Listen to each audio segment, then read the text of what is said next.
Hey everyone, thanks for joining me in session 247 of the Behavioral Observations podcast. In this show, behavior analyst and sleep educator extraordinaire, Emily Varon joins me to talk about how to understand sleep problems in children. In this episode, we cover how she first got interested in the area of sleep intervention, what research and resources she used to expand her scope of competence in this area, how sleep challenges can be met without using extinction, sleep problems specific to individuals with autism, the impact of screen time on sleep disruption, cultural considerations for practices like Cosleeping, the importance of bedtime routines, and whether wearable devices are actually helpful. And on that last point, I talk a little bit about how I have been wearing a device called the Whoop Strap for the last couple of years. I do have an affiliate link for the Whoop Strap, so if you want to go to the show notes to check that out, you can find that link there. And you can also find a link to Ready, Set, Sleep. That's Emily's brand new website where you can get a free sleep kit and participate in continuing education events and learn a lot more about this topic. We mentioned a variety of other resources as well. And again, you can find those in the show notes over at behavioralobservations.com. And while you're there, sign up for the email list so you can get these show notes sent directly to your email inbox. Before we get to this conversation, we're brought to you by the University of Cincinnati Online, where they have a Master's in Education Behavior Analysis program that's 100% online and asynchronous. Go to online.uc.edu to learn more. We're also brought to you by HRIC Recruiting.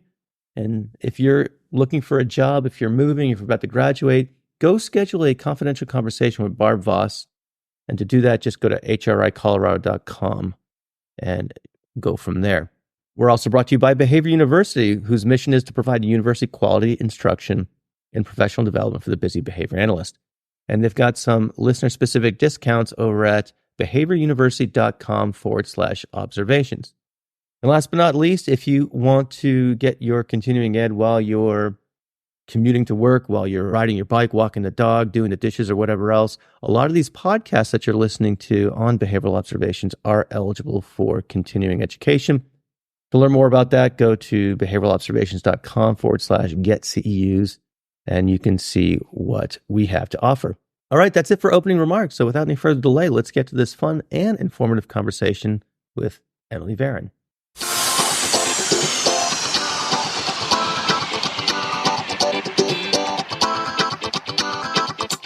Welcome to the Behavioral Observations Podcast, stimulating talk for today's behavior analysts. Now here's your host, Matt Sikoria. Emily Varon, thanks for joining me on the Behavioral Observations podcast. How are you doing today? Good. Thank you for having me. This is really exciting. Happy to be here. Yeah, we met a few weeks ago at FABA. We had a very lovely conversation. You were presenting some really neat things on sleep, and sleep is a really important topic, and I'm sure you're going to tell us all about why that's the case in just a minute. And I know you're doing some really good work in that area, so we've got a lot of interesting and informative things to talk about here. Before we get into that, though, let's hear a little bit more about your background. I'm wondering if you can start us off by telling the audience how you got into behavior analysis, what made you want to pursue it as a career, and kind of bring us up to what you're doing these days. Yep. I feel like I need to give you like the Chunk Goonies version. Like when I was in third grade, I cheated on my math exam. It goes back far. I actually got my master's in child life and family-centered care and started working in hospitals treating children. And in my coursework, I was working, like in community hospitals and things like that, working on developmental milestones, developmentally appropriate programming, things like that. And then when I got into the real world of treatment, I was working in oncology and at a level 1 trauma center, and the children were dying, and I just couldn't stomach it. And I was 24 years old, and I said, that's it. I can't do this anymore. I can't go to funerals every month for small children. And at the time I was like, I didn't know what I wanted to be. And someone in my community said, my son needs a one-on-one at his school. I know you have your master's. We could probably get you some training. Would you be interested? And I said, sure. I'm 24. What else do I have to do with my time in my life? And in 2000, I started as a one-on-one and was getting training and supervising at the same time. And that's how I got into it. I was just sort of grandfathered in 2000 in the days of pen and paper note-taking. There were no digital platforms, nothing like that. And yeah, I loved it. And I stayed with my company for about 10 years, then moved down to about an hour south of Los Angeles, Orange County, and started a new company with the move. That was 2010. Was studying, I had my kids studying for my BCBA exam. And on my first day of overlaps with Andy Nicholson Brennan, Andy Brennan from Blue Sprig. I don't know if you know Andy or any of the Blue Sprig folks. A lot of them are my old colleagues, much loved. And on the first day we went out, I overlapped with her. And the 3 clients that we saw that day, all 3 of them had sleep problems. Now I had just, had my second child, and I had read all of the sleep books because it was the one thing that as a new parent, I just said, this is the thing that I'm not going to be able to deal with. I'm not going to be able to handle not having sleep. So I really want to know how to get sleep on track ahead of time. So I had read Weiss, Bluth, and Ferber, and the Sleep Easy Solution with Jill Spivak and Jen Wahlberger. I had read Happiest Baby on the Block, Harvey Karp. I mean, I really flooded myself with infant and, young child sleep information. When I went out with Andy, we, these were just kind of just main general sort of complaints from the families, like, oh, my child just can't fall asleep at night. They don't, they won't fall asleep. It's, an hour, takes an hour and a half to get them to sleep. And, the next one was kind of like, oh, they have to sleep at the light. And, they were all these sort of like surface level problems. And I said, I think I know a thing or two just from reading my books. Do you mind if I give some feedback? And she was like, absolutely, sure, no problem, great. So for all 3 of those kids, I, gave these very sort of surface level, interventions, I guess, not even interventions, but just sort of, I guess at the time it was advice just based on what I had read. Mm-hmm. Hey, your child 9, maybe they don't need a 7:00 bedtime anymore. When was the last time you changed the bedtime? And the parents kind of, oh, okay, Anyway, she came back to me about a week and a half later and said, this is your thing. She said, Emily, they're all sleeping through the night. Oh, wow. You fixed them all. And I said, well, I didn't really do anything but regurgitate what was, in these books. It wasn't anything I had any training in. It wasn't, it was just a passion of mine. And she said, no, you need to learn more. I said, okay, I'll learn more. So, I took some CEUs, whatever, but there wasn't much at the time. So that's kind of how I got into the sleep thing. And then, I was fostered and nurtured through my supervisors who were very open to me learning and kind of going outside the box and doing some parent trainings, group parent trainings, and some CEUs under the umbrella of the ACE certification of our company. And so I just started educating other people. The more I got educated, and I just, it was just repeating information. It wasn't anything. I tell people in the Sleep Collective, this is not mine. Nothing is proprietary. This is all just gleaned from the sleep sciences and the science of just how sleep works, what's already out there from other doctors who have already done the research. And I just kind of bring it into our field because it's so applicable. A lot of times Pat Fryman will start his talks by saying, I've never had an original thought in my life, so I think exactly. I think we all can probably at least ascribe to that perspective in some respect, in some way, shape, or form. So yeah. I certainly can relate to that of just, hey, I learned this really cool thing and I want to share it because we've found it helpful. And so this is a topic that, we oftentimes doesn't get covered in coursework. We often say, some of the advice for the newly minted, almost always, or one of the more frequent things says, you're obtaining your BCBA is just the beginning of your education. It's not a milestone or end to it, if you will. It's a milestone, but it's certainly not the capstone, if you will. And so, you mentioned you did some reading and things like that. You took some CEUs. Were there any particular trainings, classes, books that you read that were particularly informative in terms of getting up to speed in this? I know for myself, Mark Durant had a book on sleep that I read years and years ago, and I think it's just called Sleep Better. And of course, every book in this genre, there's a long subtitle which I forget, but I remember the 1,000 ways that you can improve your sleep in 2 nights or less. Yeah. So, and I remember reading that, and I'm not sure if he came up in your study, but I know there was a lot of, and he went on to do some research, and I believe had a child that had night terrors. So he not only was professionally interested in it, but he had some personal connection with the challenges that comes with fostering a healthy sleep hygiene in children. So look, I think that's where people kind of develop their niches, is based on what really interests them and speaks to them personally. I mean, I know I am obsessed with sleep, and I always have been. I mean, even when I was in college, I always, now they call it, FOMO, and I've rebranded myself as JOMO, like the joy of missing out. I don't care what happens after 11 p.m. I do not care. Go out, go to your, after party or whatever. I'm going home and going to sleep. That's how I always was in college. My best friends know that I am the party pooper, and I don't care.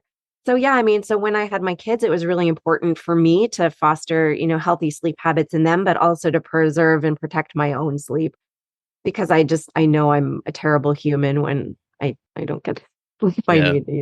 It's hard to be at your best when you don't have proper sleep for sure. But to answer your question, the most important person who influenced me was Greg Hanley. I mean, most people don't know that before he was the PFA SBT guy, he was the sleep guy. I don't know if you remember him, Matt, as the sleep guy, but he was, him and Andy Jin wrote their paper. I mean, I think it was back in, like the mid early 2000s. There was a 2013 paper I'm aware of also. I think it was before then, but because I saw Greg present in, I think it was 2012 in San Diego. He was at Cal ABA, and I took his 4-hour workshop, and that was it was life-changing for me, because he opened my eyes to things outside of extinction for remediating sleep problems. And he really opened my mind to, wait a minute, we have these really robust toolboxes that we never dip into for sleep. We go straight to walk them back to bed. Walk them back to bed. Walk them back to bed. Can't sleep, walk them back to bed. Wake up in the middle of the night, walk them back to bed. Sleep latency, they're having trouble falling asleep. Bedtime shenanigans, they're coming out of their bed asking, for water or whatever. Ignore and redirect. Ignore and redirect. Walk them back. Walk them back. And it's a disservice to the children, because we're missing all of the setting events and all of the things that are manipulating the reinforcing value of sleep. Like, why don't they want to access this primary reinforcer? There's a reason they don't want to access sleep, and we don't do our due diligence to really figure out what's at play there. We just look at the behavior and we go, oh, it's attention seeking. Oh, it's escape behavior, or they're engaging in self-stimulatory behavior. It's automatic positive or whatever. But we ignore all the other sleep variables, like the reinforcing value of sleep. Is the child tired enough, right? Like the example of, okay, they're 9 years old, they don't need to go to bed at 7. Like, what if you put your college freshman to sleep at 8:30? Right. Oh yeah. Yeah, she stays up the latest out of all of us for sure. It would be mutiny, right? Total mutiny. Like, what are you talking about? And I have a 13 and a 15-year-old, and they put me to sleep because, they just can't generate sleep any earlier. Hey everyone, I want to tell you about the many cool webinars that are available over at behavioruniversity.com. Things from practical functional assessment, skills-based treatment, to navigating IEP meetings with confidence, restraint and seclusion in public schools, first responders with autism, promoting internet safety. That one looks really good. And of course, trauma-informed care. That one's taught by my good buddy, Ditu Rajaraman. So there's something here for everyone, it looks like. I do want to remind you that these webinars do sell out. So if any of these titles sound interesting to you, I encourage you to go to behavioruniversity.com and secure your spot right away. When you go to Behavior University, go to behavioruniversity.com/observations, because there's a discount code for podcast listeners there. So get your continuing ed and save a little bit of money at the same time with these great webinars. And they have all sorts of other trainings as well over at Behavior University. So I hope you go over there and check it out. All right, let's get back to the rest of this conversation. So I want to save intervention for a little bit. I want to just talk a little bit more about some other, I guess, foundational concepts before we get into specific strategies. And So I'm curious about two things. One is, and I saw Greg present on this at APBA. I want to say it was like in 2017 or something like that. So Yeah, a million years ago. Yeah, it seems like, it seems on the one hand, it seems like yesterday. On the other hand, it seems like, like ages and ages ago. But yeah. And so it was interesting. It was right as all the PFA stuff was really starting to pop also. Mm-hmm. So this was a presentation, focused mainly on sleep. So I guess I've got a couple of questions kind of kicking around. And one of them is with regard to, and I don't want to generalize because, obviously there's wide variability in terms of how individuals can present with autism. But, there are, I guess I'm curious, are there sleep challenges that are specific to individuals with autism? And if so, how dramatically different are those than, say, just normal sleep problems? And I suppose even prior to that, we should probably talk about some of the various ways in which sleep can be a challenge. So if you want to, you can start anywhere you want, I suppose. But I want to get some kind of, again, some foundational knowledge out before we start, talking about interventions for this sort of thing. Sure. So, children with autism do present with more sleep challenges than in the general population, general pediatric population. The statistics and the percentages vary vastly from study to study. It just depends on, how big the sample size was. But the generally accepted range is between, let's say, like 40 and 80% of kids diagnosed with autism experiencing some level of sleep problems. Now, wow. Yeah, it's huge. So I would say take that 40 to 80% and go, okay, it's not 10%, right? It's not 5%. And, it's not even like 20%. It's probably closer to 50% or more in reality. So why is that? So there has been some preliminary research in melatonin metabolism stating that, maybe kids on the spectrum might metabolize their melatonin slowly and might have more of this sort of low level production throughout the day instead of a spike at the evening. But that really hasn't been duplicated. It's not very well substantiated. And we can't necessarily bring it into our reasoning for the poor sleep. But what we see most often is that just like anything that persists further into childhood, like tantrums, sleep problems also persist further into childhood. So it's the same thing where, if it doesn't remediate in that like 2 or 3 year old age, it could persist much longer into childhood, just like, with any other behavior that we see in the population. I think it's compounded by the problem that pediatricians and the medical profession is, very likely to say, well, kids with autism tend to have sleep problems. So families sometimes just accept the sleep problems as a part of the diagnosis, not seeing that they are, subject to the same contingencies that neurotypical sleep is subject to. And that is, poor schedules, parents not knowing that a 9-year-old doesn't go to bed at 7:00 necessarily, that, a 14-year-old doesn't go to bed at, 8:30, that screen time is a melatonin stealer. Blue light can suppress melatonin 2 to 3 hours in a screen-dependent population. This is a huge variable for us. I mean, very understated in our population where I would say, I have no statistics, so don't quote me on this, but I would say we're probably a more screen-dependent population than maybe other populations. That's anecdotal. I'm just making an assumption there. I think everyone listening to this is nodding along with that. Yeah. I'll go along with that.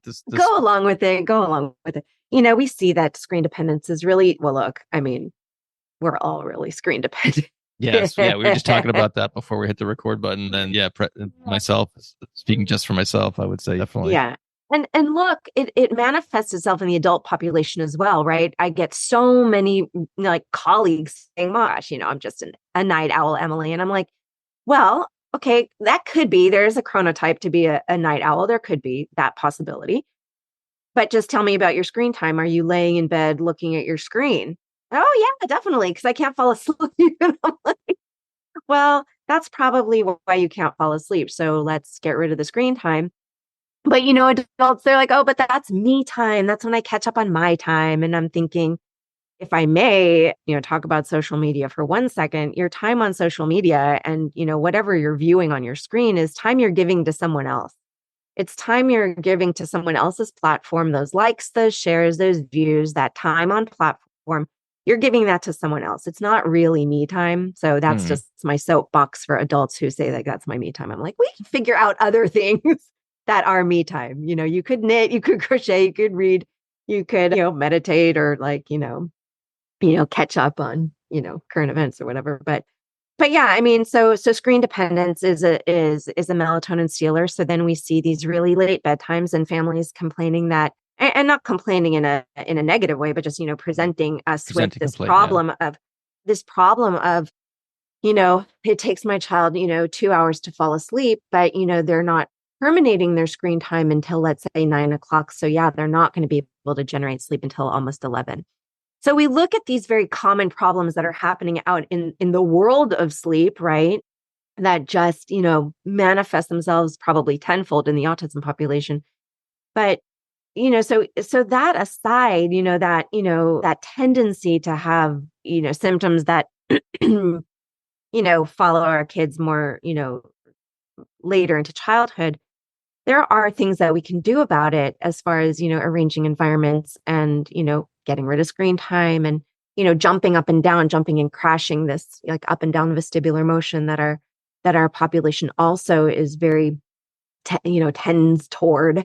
This up and down vestibular motion can, be a sleep stealer also. It raises the core temperature, it gets our heart rate going, adrenaline pumping, and that's just incompatible with sleep. It's also an alerting sensory input if you're looking at an occupational therapy standpoint. So we look at these other, controllable variables and we go, okay, even if they do find out one day that, kids on the spectrum do have a genetic predisposition or a chemical predisposition to poor sleep, we see that by manipulating these other variables that are confounding the reinforcing value of sleep, that once we control for those, sleep happens.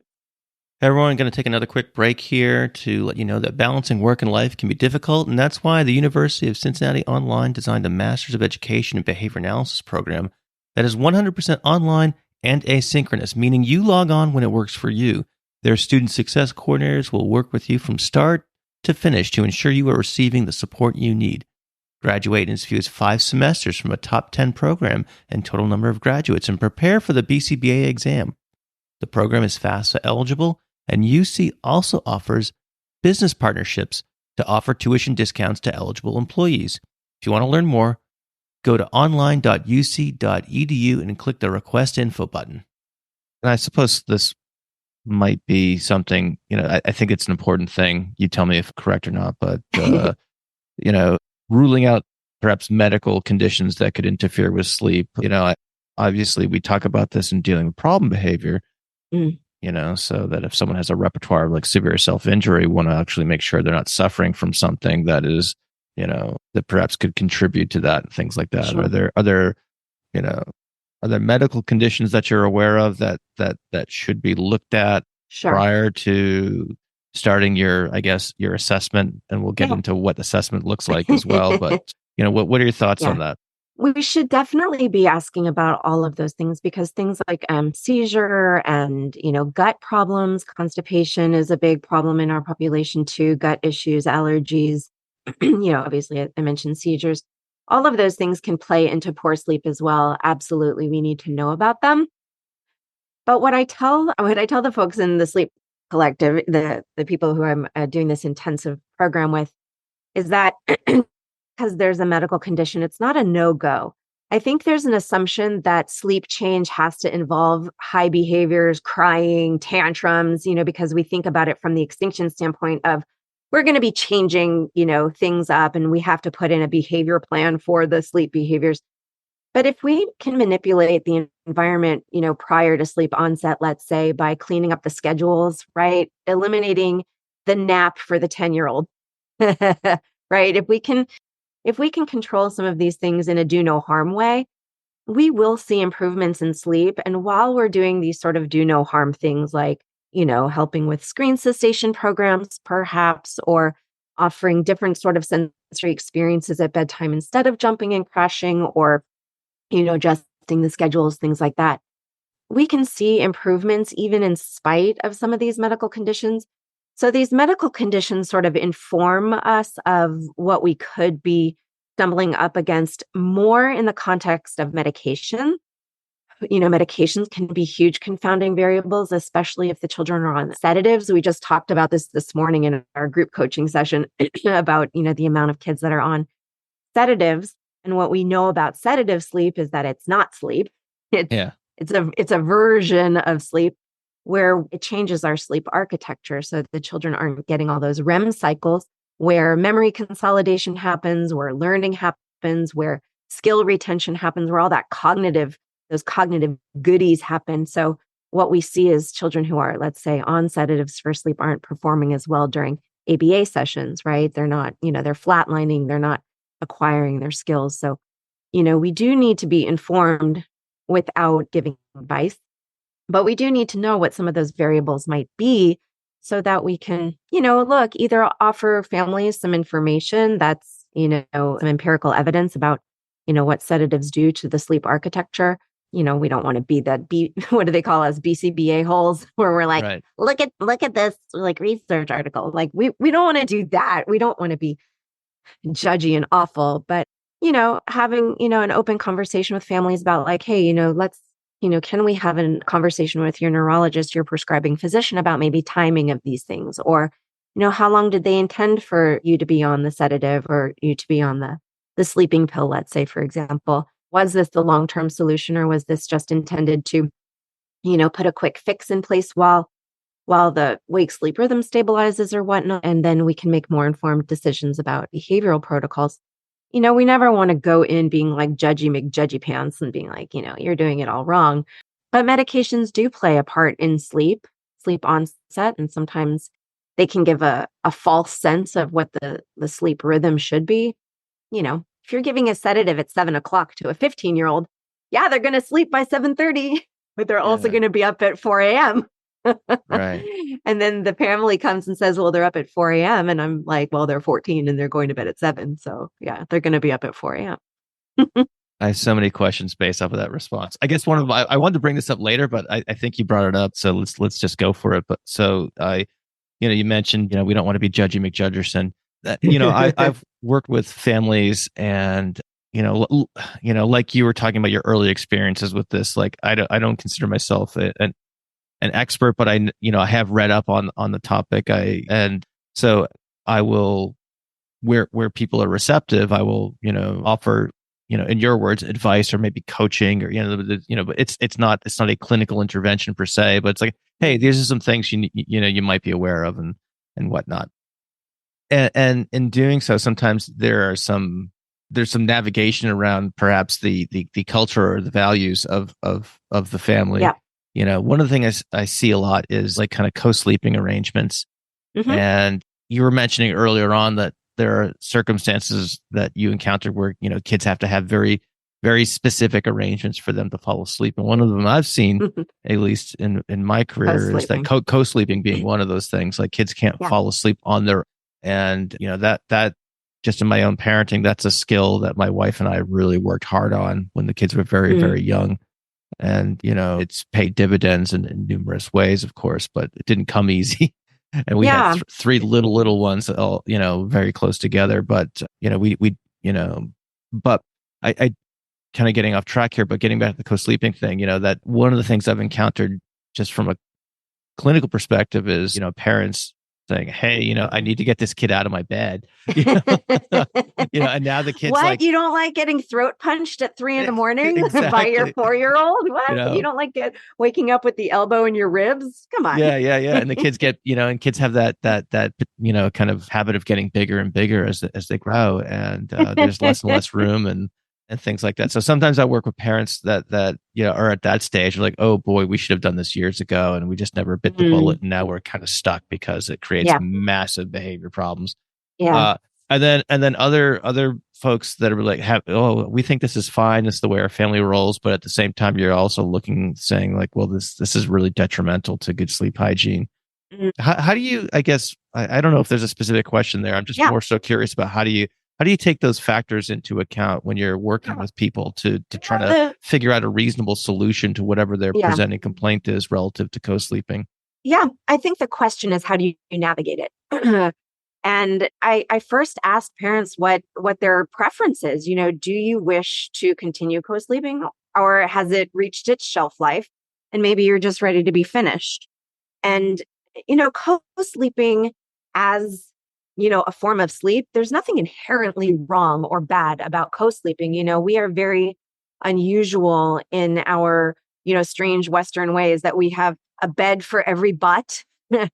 So there is nothing inherently wrong with co-sleeping, right? Every culture has these different norms that they have. I think what I was saying was there's not, a bed for every butt and a room for every body in every home across the world. So many cultures have this bedroom where it's literally a room just of beds and everyone sleeps together up until the youngest goes off and gets married. They'll live in the same space. The question always is it working? That's the question. Is it working or is it not working? If someone's getting throat punched at 4 a.m, it's probably not working. If someone isn't sleeping, it's probably not working. But if everyone is sleeping and everyone feels good, it's not for us to now go in and say, "Ooh, you're co-sleeping, that's bad." Right? Yeah. That's not our role, and that's not, culturally sensitive either.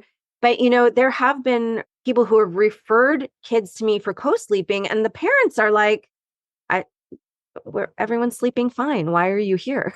Like, if it's not broke, don't fix it. It only becomes a problem if it's a problem. So oftentimes there's maybe someone who's snoring in the bed, and now they're disrupting the family's sleep.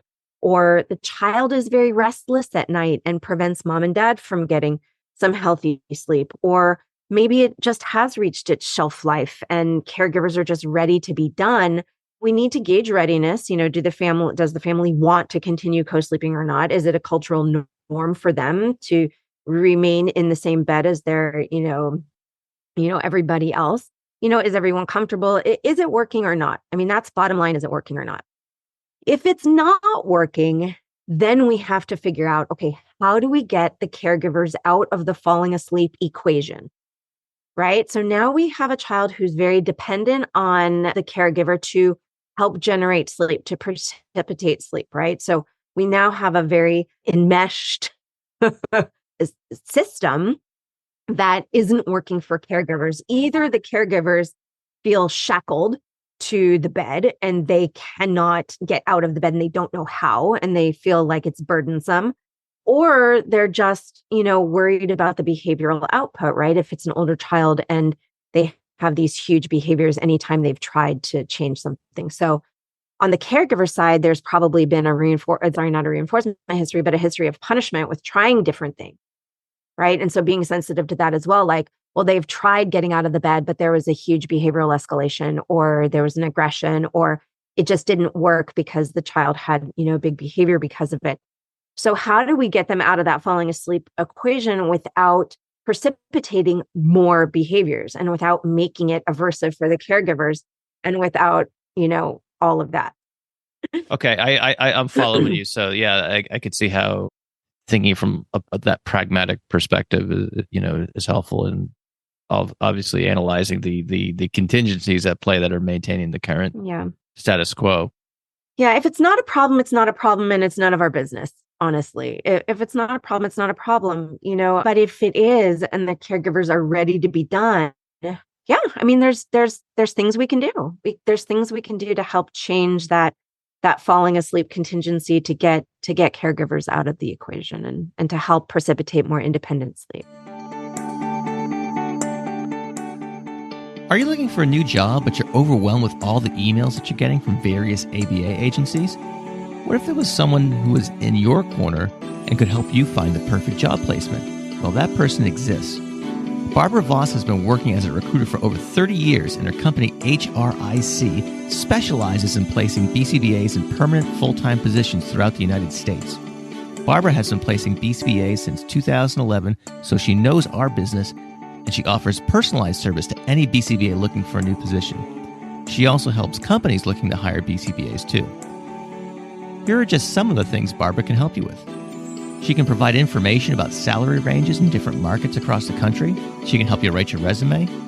She can coordinate and prepare you for the interview process, and even help negotiate the right salary for you. And best of all, there are no charges to any candidate for all of these services. When you're ready to make a change and want to work with someone who will listen to you and understand what you need in a new position, contact Barbara at HRIC. To schedule a confidential discussion, head over to HRIColorado.com. Again, that's HRIColorado.com, and hit the contact button to connect with Barbara. You won't be disappointed. One of the things that was drilled into both my wife and I with our own kids, and also just in my own kind of reading on this topic, and again, I was particularly informed by Mark Durant's work, is the importance of the bedtime routine. And so I think that it's probably a good time to talk about that, whether the kid is co-sleeping and they want to make a change, or whether or not it's just a challenge associated with having to fall asleep. So can you talk a little bit about the what makes for a good bedtime routine, and why it's important to do it, why it's important to kind of instill these routines to the extent to which you agree? You might say, I disagree. I don't know. But no, I do agree. I do agree. No, I mean, the bedtime routine helps precipitate sleep. It helps send sleep signals to the brain saying that sleep is coming. It helps with melatonin production. It helps with predictable bedtimes. It helps with all of those things. There are activities that exist within the bedtime routine that can sabotage sleep. So we have to make sure that the activities within the bedtime routine are contributing to healthy sleep onset. So that's going to be first and foremost timing. Are we offering the bedtime routine at a time when the brain is going to naturally be beginning to generate those sleep signals, right? So that's going to be age dependent. That's going to look different for every child. If they've had daytime sleep, what time they woke up in the morning, things like that. So a well-timed bedtime routine is important. And the order of operations, so to speak, is relatively important. People don't have to, look, you say something like, okay, quiet play. That's perfectly fine. Quiet play is great. It doesn't have to be the exact same activities every single night for 7 years, right? Like quiet activities, quiet play can look different from house to house, can look different from night to night. It's just, quiet time, right? If we want to have some quiet time in the bedtime routine. But, what we really look at the bedtime routine is it calming? Does it come in relatively the same order? So does it go something like, okay, dinner, then quiet play, then bath, then pajamas and maybe some books, and then lights out, right? Kind of a cadence. It's a rhythm. It doesn't have to be this very prescriptive, everything happens in the same order and we do it every night and we have little robot children. It doesn't have to be that intensive, but it does kind of need to follow a rhythm, follow a cadence, so that during times like the time change, after travel, after illness, after things like that, when sleep naturally goes off, that we can revisit these bedtime routines as a tool to remind the brain that sleep is coming. So bedtime routines are important in that they signal sleep and they also prepare the body for sleep. They should be calming so that the core temperature can decrease by 2 or 3 degrees, and that will help precipitate sleep.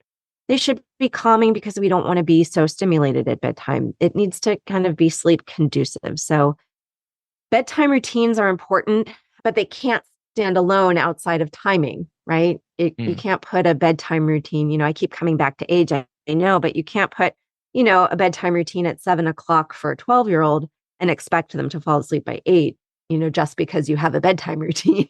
Right. It does not stand alone as the thing that's going to fix anybody's sleep, but it's an important part of it. Definitely important. For sure. What role, it's funny, we have this almost embarrassment of riches in terms of technology.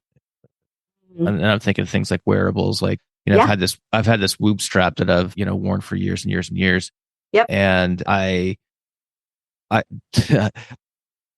the the only reason I haven't gotten rid of it, and it's kind of, it's a little bit of an investment. They don't give those things away, and the same thing with Apple Watches and Garmin's and everything else. The Aura ring now that everyone's wearing their Aura. But they're. I love getting the feedback on like the sleep in terms of the different phases of sleep and things like that.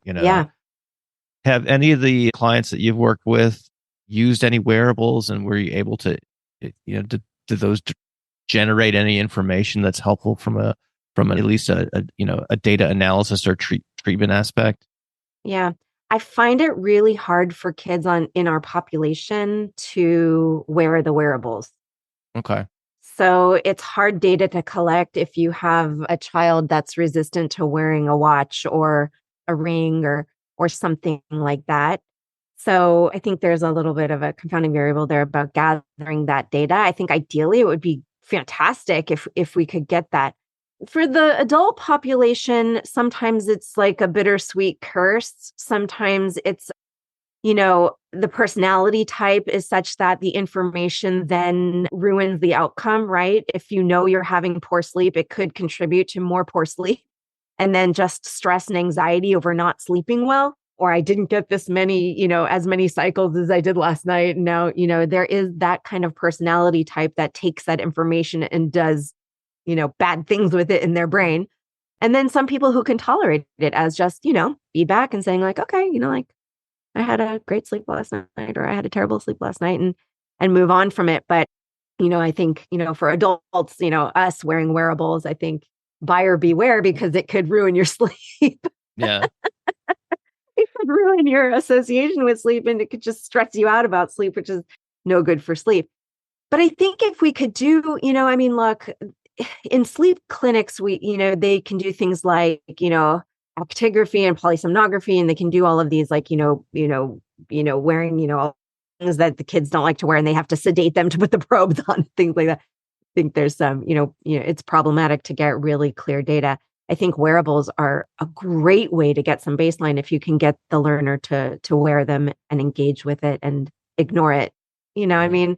Our kids are so sensitive, to any of these sort of things. We have to, put programs into place to wear their diabetes bracelets, right? We've all done programs like that to get them to wear their name tags, things like that. So I would imagine it falls into the same category, but it would be amazing if we could get some better data there for sure.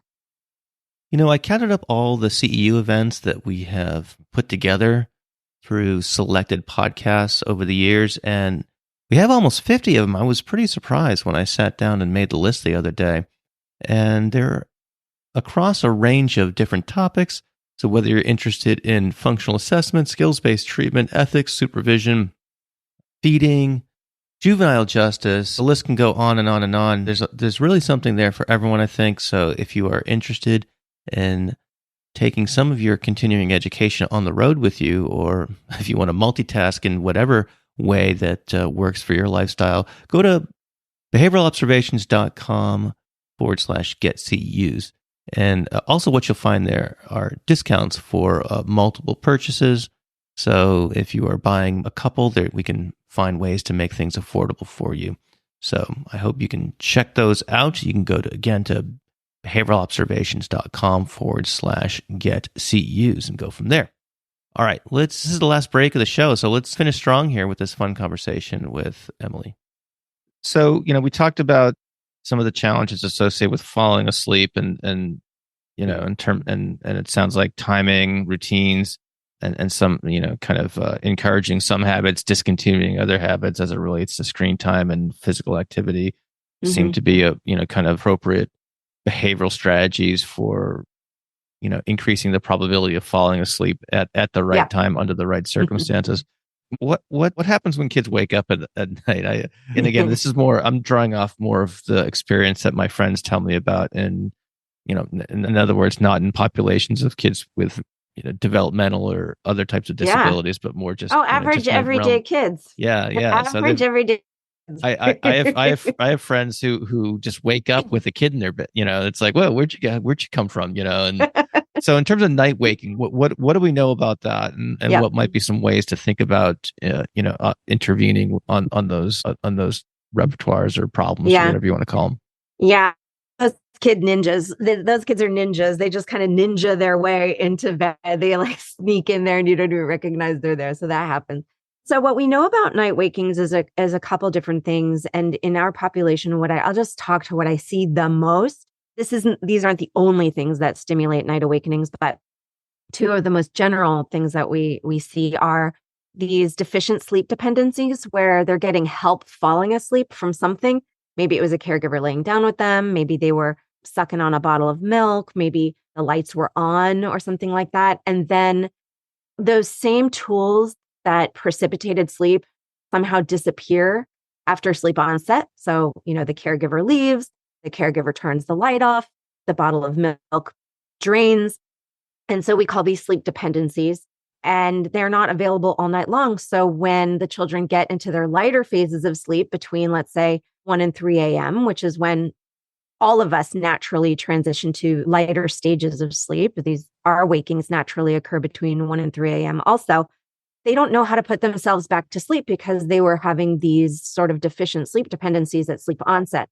So that coming out of bed is, if we think about it in behavior analytic terms, they're trying to get access back to that primary reinforcer of sleep, right? They're just trying to go back to sleep. They're not trying to be little, shenaniganizers, not trying to cause trouble in the middle of the night. They're just trying to get back to sleep. Unfortunately, that's disruptive to the caregivers, right? And so then the caregivers either let them into their bed, fine, fair enough, everyone sleeps the rest of the night. Or, they try and walk the child back to bed, and then maybe we get some behaviors. Or maybe that's very intrusive to the caregiver because the caregiver was probably in their deepest phase of sleep and they feel like that sleep inertia, which is that nauseated, disgusted, disoriented feeling when you get woken up by a small person at 3 a.m. But yeah, so one of the reasons we see multiple night awakenings is due to deficient sleep dependencies that sort of disappear after sleep onset, right? So, parents don't want to leave the light on all night long, so they turn the light off. Well, if the child was scared of the dark and that's why they wanted the light on, and then parents go in and turn the light off, they're still going to be scared of the dark at 1 a.m. and they're going to want the light back on, right? So I talk about it in the Sleep Collective as bedtime on repeat. So whatever bedtime looked like, we put ourselves back to sleep multiple times per night. 0 mammals, but 0 human beings fall asleep at bedtime and wake up in the morning. That's just not how sleep works. We fall asleep and then we wake up some hours later, and then we put ourselves back to sleep. And then we wake up some hours later, and then we put ourselves back to sleep. Every time we cycle through these light phases of sleep, we're putting ourselves back to sleep. And if we didn't know how to do it at sleep onset, we're going to have a hard time doing it in the middle of the night. And we see this in the adult population with people falling asleep to their podcasts, falling asleep to music, falling asleep watching the TV. As we find at 1 or 3 a.m., we either need to refresh the podcast, refresh the playlist, turn the TV back on or off. If they had it on a timer, a lot of people put these timers on their TV for 20 minutes. They fall asleep and then they end up turning the timer back on and watching more TV in the middle of the night. So we see this play out in the adult population too. So it's no different for children. So that's one thing that can stimulate multiple night awakenings. And then the other thing we see is medications wearing off. So we see that, a child took maybe some kind of a relaxing medication or something, even like a CBD or something like that at bedtime, and it wears off. And then, there was this sort of false sense of falling asleep at the beginning of the night. And they, again, don't know how to generate sleep on their own later on at night. So these medications wearing off sometimes can cause multiple night awakenings as well. I would say those are the 2 main buckets that we mostly see. Are there other things that stimulate multiple night awakenings? Sure, especially if we have seizure activity or, something like that. Snoring, snoring in, a co-sleeping situation. If someone is snoring in the middle of the night, of course, that'll cause multiple night awakenings too. There are other variables, but those are the big ones that I see. So if I'm hearing you correctly, it still comes down to falling asleep at the beginning of your, the time that you're going to go to sleep. Yes. Nailing that's essential. And that corrects a lot of other sleep challenges that may happen after that. Is that fair to say? Yeah. And this is exactly why we usually don't, what I coach BCBAs in is how to put that kind of notion of sleep training and getting that sleep dependency, let's say, doing that last, because it's entirely possible that once we clean up the bedtime routine, make it very relaxing, get rid of screen time, get rid of that up and down vestibular motion, any of that, getting the wiggles out, that drives me crazy. Oh, get the wiggles out at bedtime. I'm like, no, that's not going to help. Having realistic sleep expectations as far as timing. Once we put, get them waking up at the same time every morning, because, we sleep in and then we wake up early, and then we sleep in and then we wake up early, that's going to mess up our predictability for bedtime. Once we can tidy that all up, sometimes we don't have to sleep train. We don't have to do this thing at bedtime. Sometimes children, if they're tired enough, will just fall asleep, and they don't need that sleep dependency that had been, put in place to get the child to sleep at the time that they weren't maybe tired, blah, blah, blah, blah, blah, the whole cycle. So sometimes we can avoid that altogether. So we don't even need to program for, let's say, what people would traditionally call sleep training. We can improve sleep exponentially just by cleaning up everything else. I see. Fascinating. I love talking about this topic. It's so interesting. Not just, because everyone sleeps, not everyone has, proper instruction in their repertoire, but, we do it for a third of our lives. Technically, we're supposed to do it for a third of our lives. There has to be something in it for, humanity, for the human brain and body. There's a reason we sleep so much, and that it hasn't changed over, tens of thousands of years of evolution. You've mentioned the collective a couple of times in some of the trainings that you do. Do you want to talk a little bit about what is? Sure. Can you delve into that in a little bit more detail in terms of some of the trainings that you offer and things like that? So I have CEUs that anyone can grab. You don't have to be a BCBA to do it, but they are CEUs. I have an ethics and a couple other general CEUs, learning CEUs that can be found through my website. It's just readysetSleep.com. I make it really easy. And then the Sleep Collective is an intensive. So it's for people who really want to niche down and become experts in their companies or in our field for sleep, and really make a significant impact on the children we serve and make these services more accessible to our families. So the goal is to train BCBAs to do this so they can then go and disseminate to multiple families, so that families can access these services through the ABA programming they already have access to at low or no cost. So that's kind of my dream. That's what gets me out of bed in the morning. That's what definitely gets me out of bed in the morning and gets, me excited about the Sleep Collective. But it is a certification. You'll be a certified behavioral sleep specialist that you can then go. It has a series of competencies, a final exam, 12 CEUs. That sounds quite robust. It's hardy. Ethics, all of that. So you said it's readysetSleep.com. I'll make sure that is in the show notes. And just as a plug for the newsletter or the email list or whatever you want to call it, just want to let people know that I send the show notes out to people via email. All you have to do is, when you go to behavioralobservations.com, is to hop on the email list, and there should be one of those little annoying pop-up things that jump out. You just fill it out, and I don't send spam or anything like that. I just pretty much just send the show notes out. So check that out. All right. Shameless plug for the email list over. So no problem. Shameless plug. Yeah. So the Sleep Collective is something that I started just because there's a lack of this kind of basic knowledge that's so easy to access. And I always say they don't teach us this in BCBA school, right? It's one of these things that you have to go out and find out yourself. But we do, as BCBAs, have the prerequisite tools to design very meaningful programs that are just informed by the science of sleep and informed by the science of how sleep works. And it's been done for us already. It's already out there that we can access. It's been duplicated.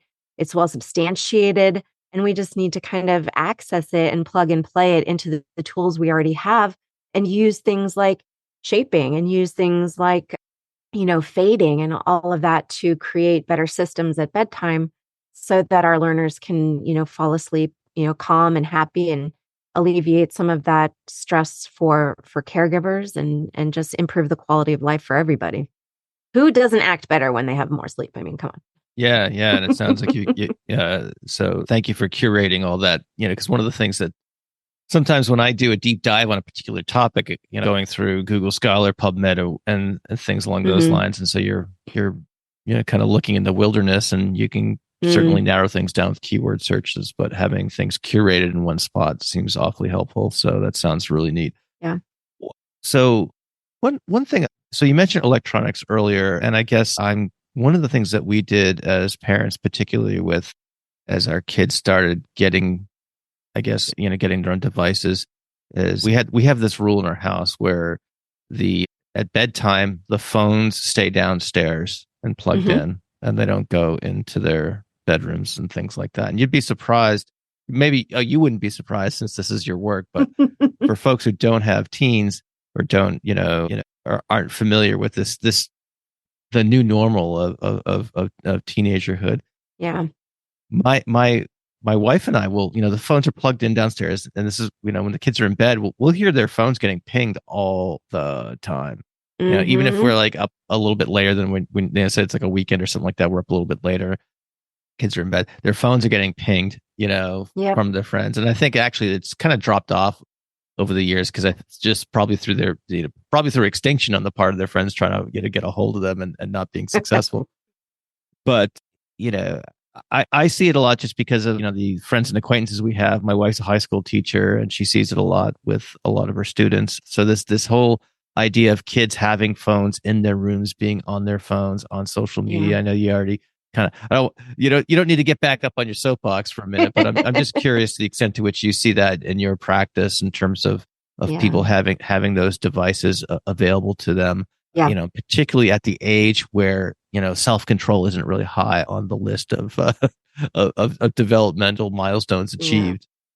Yeah. I mean, I don't think you have to have a diagnosis to be screen dependent or screen addicted or have trouble terminating. I mean, there are multiple psychology papers and experiments and anecdotal, kind of papers and things like that. There's a lot of evidence that our devices inherently are addictive.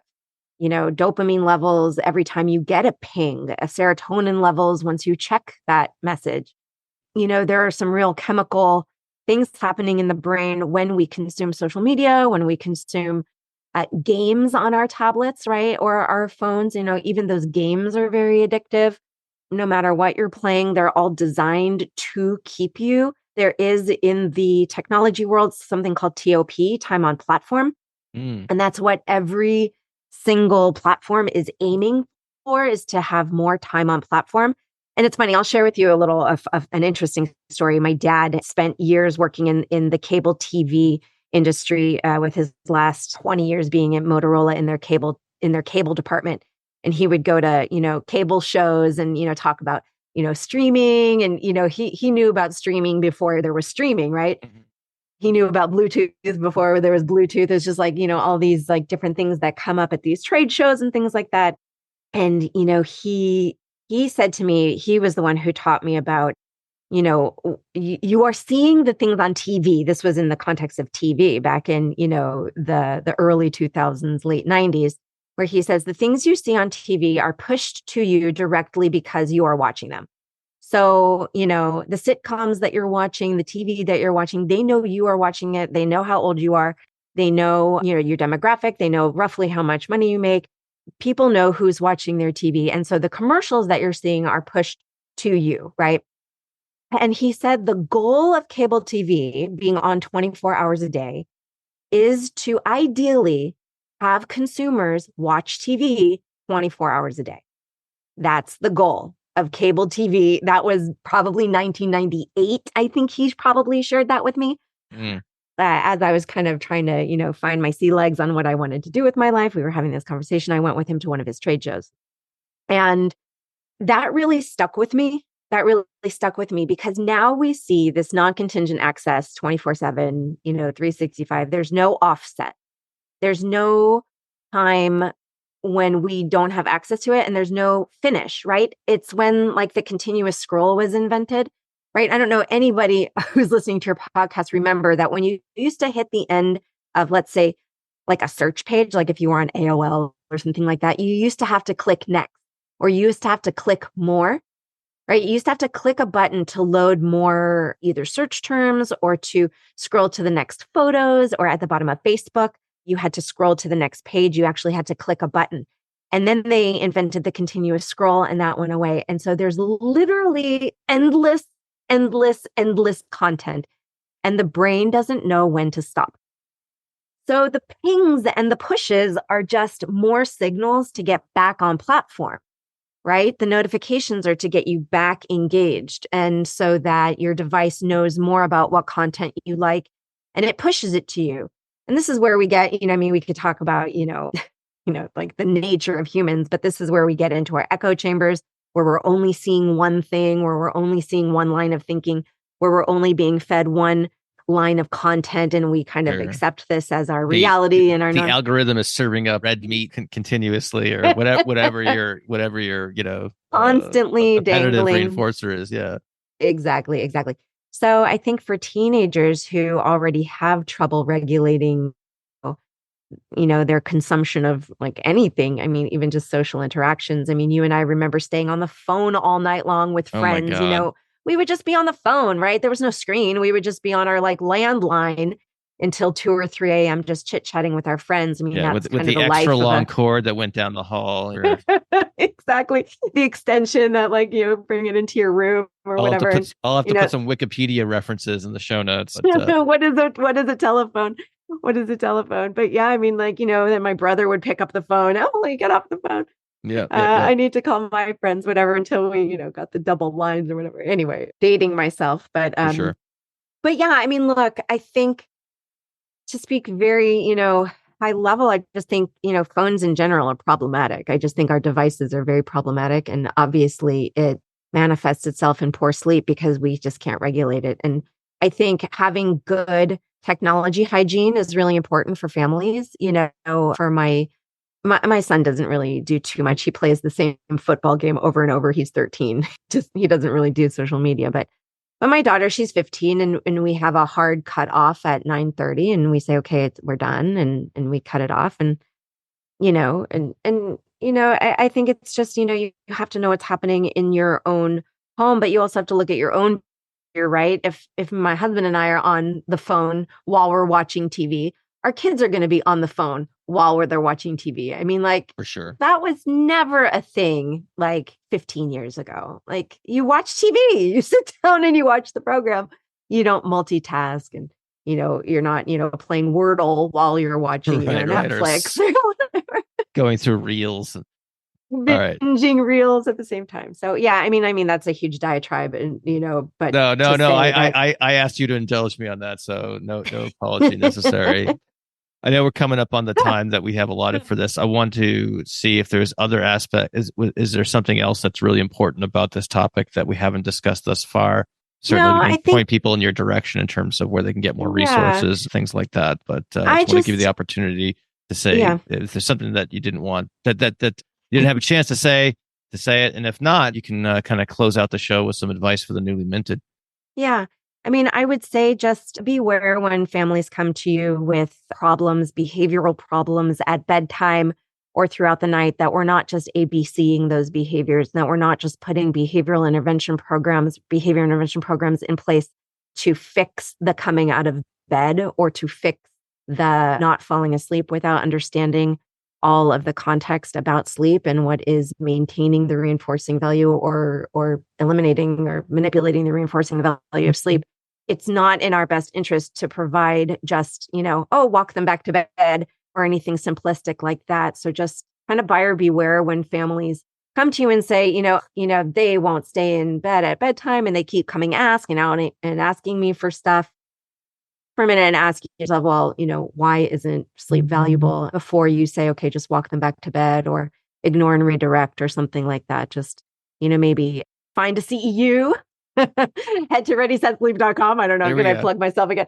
Head to readysetsleep.com and get yourself the CEU bundle. But yeah, I mean, just I want to get BCBAs away from that knee-jerk reaction to put a behavior program in place at bedtime without all the sleep information too.